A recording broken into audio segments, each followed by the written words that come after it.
Fala galera, sejam muito bem-vindos a mais um vídeo e hoje aqui com mais um vídeo da série sobre parábolas e hoje eu vou falar um pouquinho sobre a parábola das bodas, tá bom? É uma parábola que fala aí sobre um rei que foi fazer o casamento do seu filho. Esse será o vídeo de hoje, eu espero que vocês gostem e bora pro vídeo.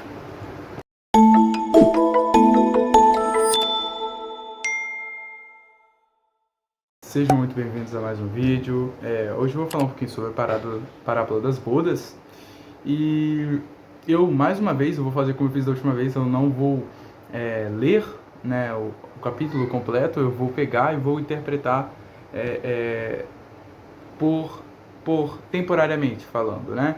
Vou pegar o versículo 1, vou falar um pouquinho sobre o versículo 1, versículo 2, versículo 3, não especificando, mas vou explicando e vou entendendo a história junto com vocês. A parábola que eu vou falar sobre hoje se encontra no livro de Mateus, no seu capítulo 22, nos versos 1 ao 13, tá bom?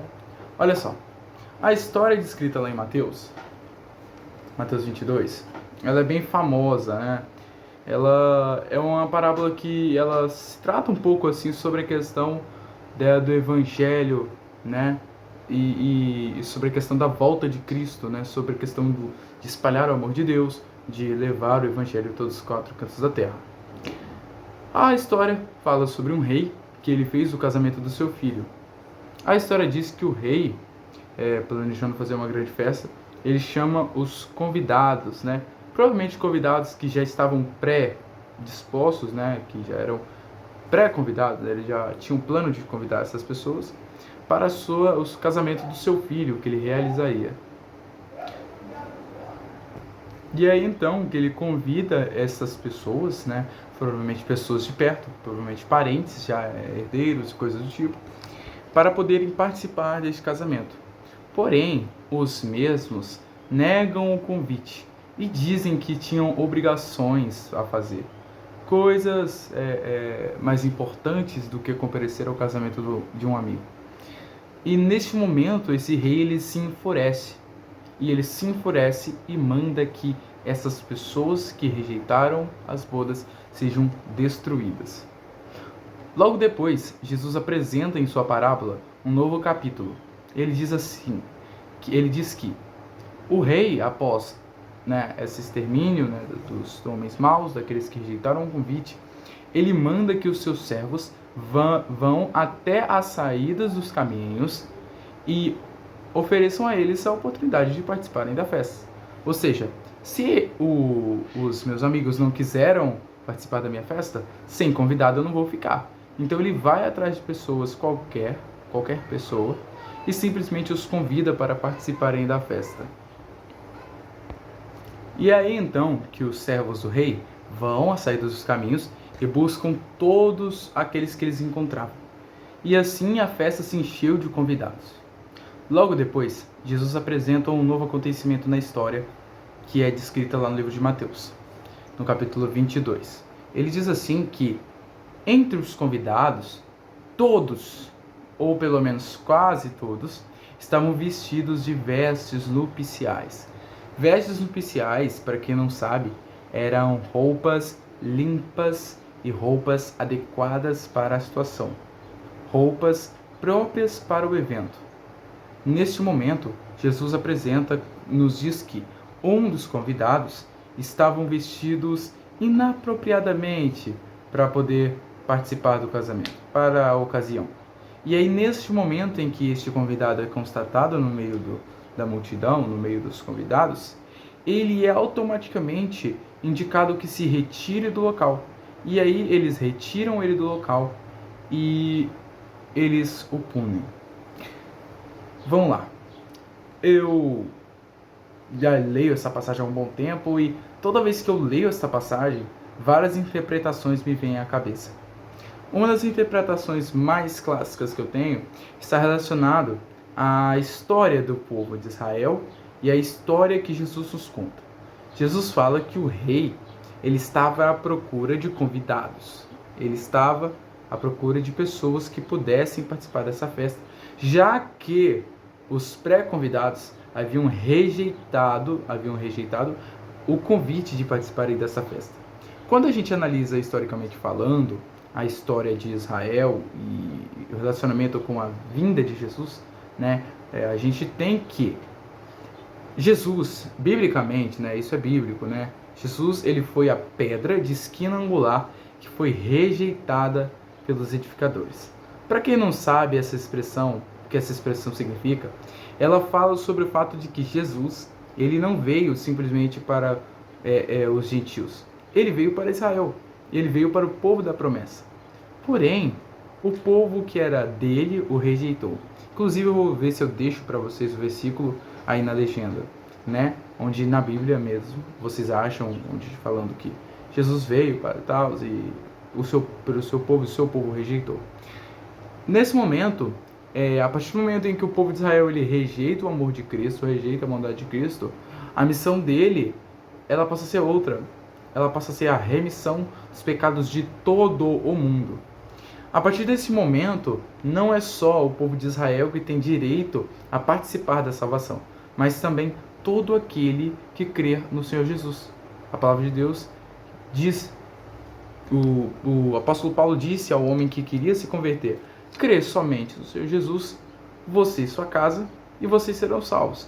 A partir do momento em que o povo de Israel rejeita esse amor, rejeita essa salvação, todos nós passamos a ser dignos de compartilhar e de viver esse amor todos os dias. Essa é uma das primeiras interpretações que eu tenho quando eu leio essa palavra, porque a rejeição do convite que é descrita no início da parábola, quando Jesus ele vai apresentar que o rei manda os convites, porém os seus convidados rejeitam o convite, dizendo que tinha outras coisas para fazer. Nesse momento eu já assimilo com a rejeição dos israelitas quando Jesus veio para poder apresentar a eles e eles o não reconheceram e eles o rejeitaram. Nesse momento eu já assimilo uma coisa a outra. Outra questão que dá para a gente assimilar é que após o rei, né, ter o seu convite totalmente ignorado pelos seus amigos, né, a gente está usando aqui no conotativo Israel, a gente tem que, nesse momento, o rei, vamos falar Deus, né? Deus, ele vendo que o povo de Israel o rejeita, ele também dá o direito de outras pessoas que realmente querem esse amor, que tenham a oportunidade de vivê-lo. E é nesse momento também que o rei, que é descrito nessa história, ele manda que os seus servos vão até as saídas dos caminhos e apresentem a eles o que é que ele tem a oferecer. Ele tem a oferecer o casamento. E essas pessoas que muitas das vezes estavam às saídas dos caminhos, quando a gente pega a palavra saídas dos caminhos, a gente entende que sair do caminho é não estar no caminho. A palavra de Deus diz que Jesus, ele diz na sua palavra que eu sou o caminho, eu sou a verdade e eu sou a vida. Se a palavra diz que os servos do rei foram às saídas dos caminhos buscarem quem estava às saídas dos caminhos, isso quer dizer que as pessoas que não estavam próximas de Deus agora teriam a oportunidade de participarem deste amor, de participarem deste evento que seria o casamento do Filho de Deus, ou as bodas. Para quem não sabe, para quem não tem uma certa religiosidade, quando a gente fala de casamento de Cristo, estamos falando da volta de Jesus.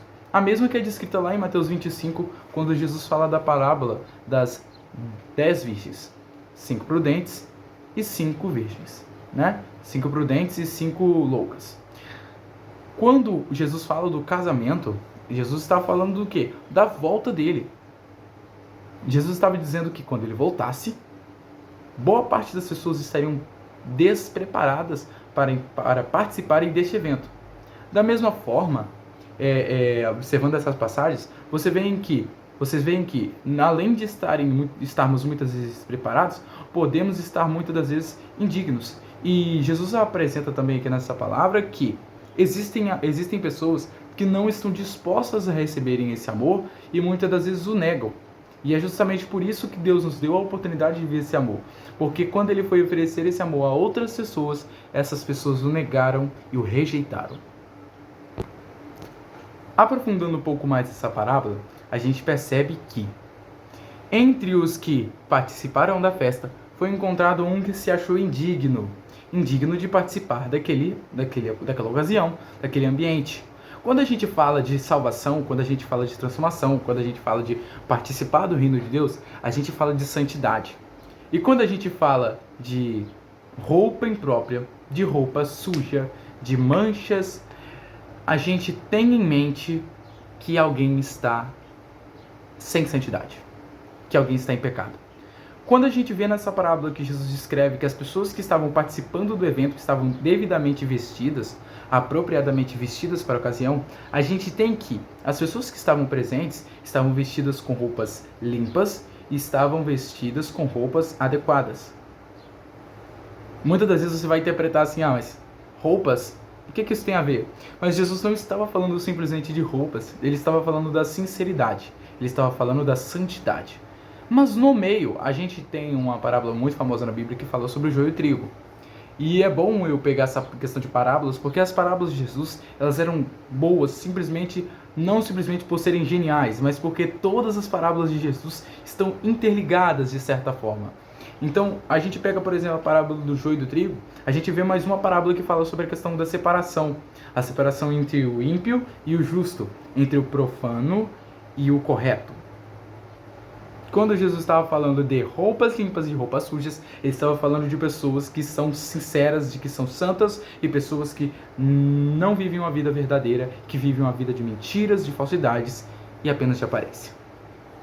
Quando Jesus diz que foram encontradas pessoas no meio de uma festa nupcial que se encontravam indignas, ele estava dizendo que não é simplesmente ir à igreja, não é simplesmente ter uma vida que aparenta ser religiosa, é ser cristão em todos os momentos da sua vida. Jesus vai dizer que, mesmo no meio dos convidados, havia uma pessoa que estava em erro. E assim também nós podemos observar isso dentro da igreja. Assim, mesmo no meio daqueles pastores, daqueles presbíteros, daqueles homens de Deus, é 100% de certeza, vai ter alguém que vai estar no erro. Vai ter alguém que está em pecado e não é função minha ou função sua dizer isso, mas é no momento certo. Porque Jesus disse que no meio da festa, foi encontrado alguém que estava vestido inapropriadamente ou com as roupas sujas. Eu não me lembro agora certamente qual a referência que é usada. Foi encontrada essa pessoa e essa pessoa foi automaticamente punida pelo próprio rei, que ordenou que seus servos removessem essa pessoa na festa, a amarrassem de mãos e pés e a lançassem no fogo. Essa é a punição descrita para aqueles que vivem uma vida de mentiras, que fingem aceitar muitas das vezes esse evangelho, que querem participar desse evangelho, mas não estão dispostos a renunciar o seu eu. E o evangelho que nós pregamos, o evangelho em que eu acredito, é sobre renúncia, é sobre você deixar de ser quem você era e estar pronto para se tornar uma nova pessoa. Se esse vídeo faz sentido para você, peço a você que deixe seu like, se inscreva no canal e que Deus continue abençoando a sua vida. E em breve vai sair mais vídeos sobre parábolas de Jesus. Muito obrigado por tudo. Até a próxima.